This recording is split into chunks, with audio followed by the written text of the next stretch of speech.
Good morning, everybody.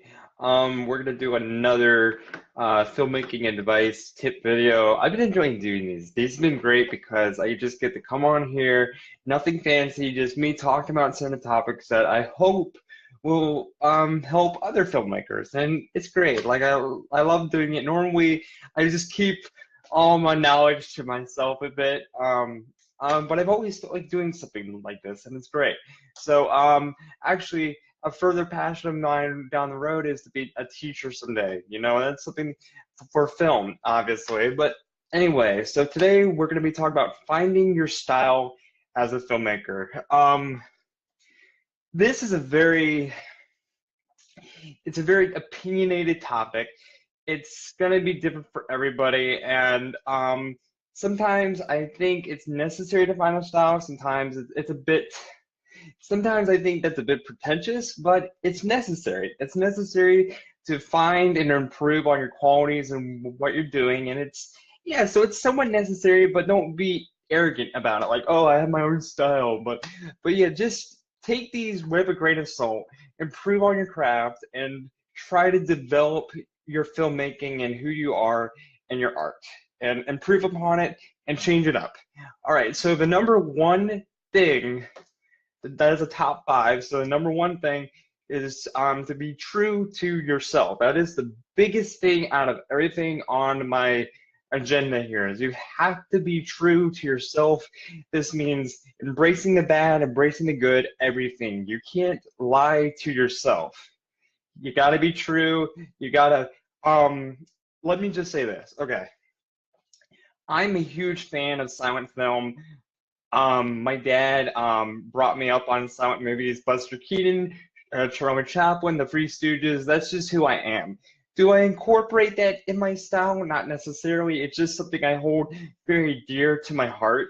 And because I was super young watching these movies too. Like he was showing me this when I was like I think like 10 or 8 years old, and that's when I first really fell in love with movies, is watching these old silent films because he knew I loved to laugh. And he would show me these and Roadrunner, Coyote, and the Looney Tunes. And that's kind of how I have a soft spot for film, is that's how I got started, where I started watching old silent movies. And I still, to this day, I love going back and watching those movies. But it kind of has enveloped my style a bit, not tremendously, but it's just more of a soft spot to my heart. So that's what I'm saying, is you need to embrace who you are and where you're going, and so forth. Okay, number two.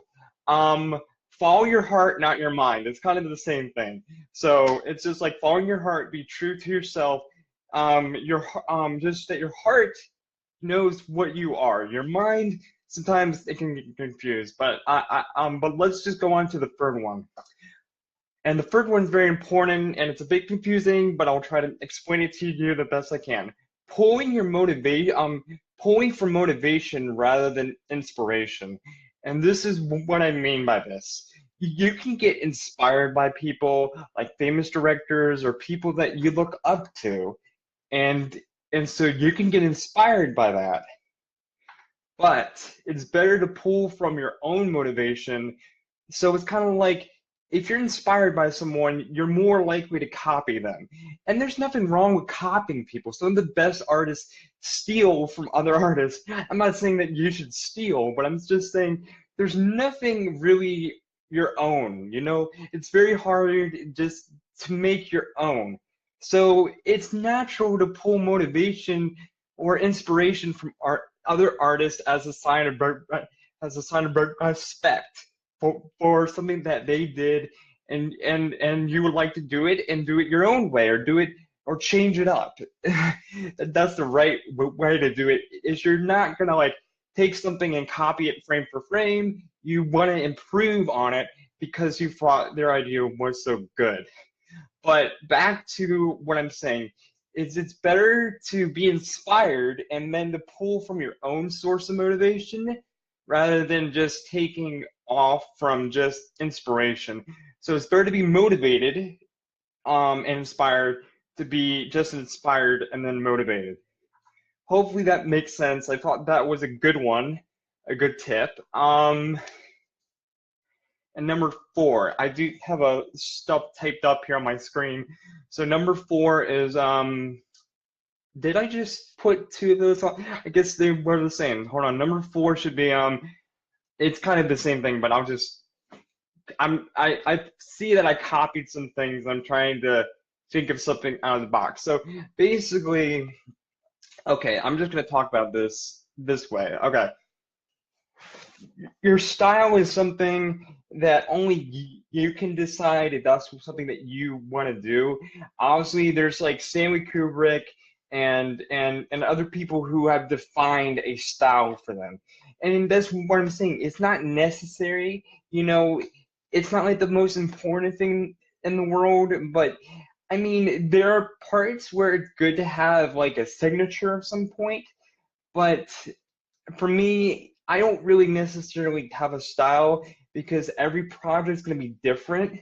So, like, if I'm making a horror movie, you know, I don't really focus on trying to like include the same framing or color correction in a horror movie compared to like a romance film. So I guess what I would do is more emotional stylings. Like I try to pull the same emotions. Well, not it's different. Like that's the thing is like if you're gonna develop a style, try not to be so focused on that style. Just like be who you are, be genuine, and that will become what people see you as. Like for me, I think my style is more of my trait. I'm a very giving, nurturing, emotional person, and I'm not afraid to express who I am. And that's kind of become who I am, rather than and what I show in my film. So my qualities as a person pulls through and shows the emotional qualities of my movies. So I guess that would be my style. Is I focus a lot on very highs and lows in the story and pulling the audience through this emotional ride, and that's what I focus on as a director. So I don't necessarily have a style. When I was younger, yeah, like here I tried to copy. Um, I wanted to be a black and white filmmaker, and then that was kind of a fad. It didn't last that long, and that's what I'm saying is developing your own style is something that it's different. Like that's why I said I think it's a bit pretentious because you're being pretentious without trying to. It kind of comes across as being pretentious. So just be true to yourself, and and that's what matters the most. And so that's the 4th. I don't know. I copied the same thing for 2 and 4 somehow. I guess I was tired, but the 4th one should just focus on yourself.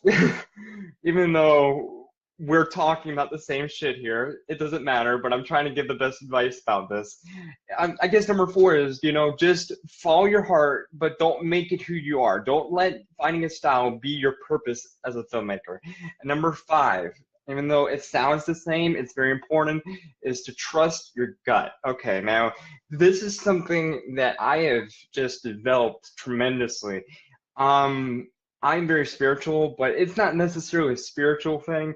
It's more of like I practiced it before I got into spirituality, so it's not the same. Don't associate this with spirituality.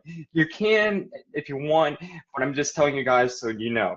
Um, for me, when I trust my gut, whether it's a decision to collaborate with somebody, whether it's a decision on set, whether it's a decision to make something or do something, pretty much any choice I make, I'm always asking my heart.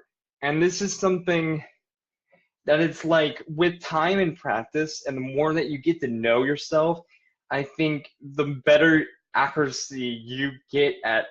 It's like speaking to your conscience. It's like that, so you can see it as a spiritual thing. I do, but that doesn't mean you have to if you're not spiritual.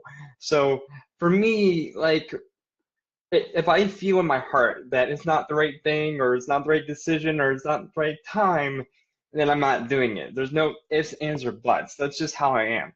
But if I do feel like it's the right decision, the right time, I'm doing it. So that's how I operate. I trust my gut. Very honestly, truly. It's not like I do that with every choice, mainly bigger decisions, but for me, that's what's helped me the most is just trusting my guts, trusting the universe, trusting God, whatever have you that you believe in. Um, and that's how I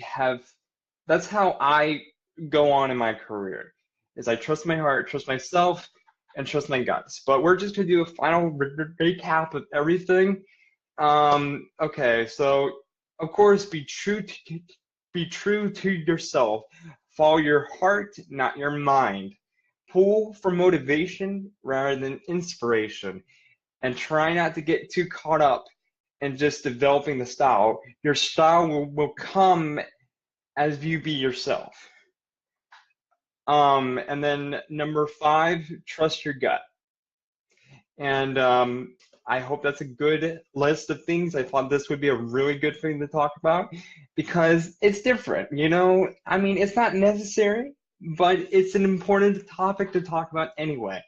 All right, guys, hopefully this wasn't too long. I decided to make it live because I got a busy day and I was like, I'm just gonna make it live. Anyway, guys, have a wonderful day. I hope you enjoy these tidbits of advice or motivation or anything, just talking about a film. I like doing it and hopefully other people like hearing it. All right, guys, see ya, and I hope you have a wonderful, wonderful day, guys. All right, God bless.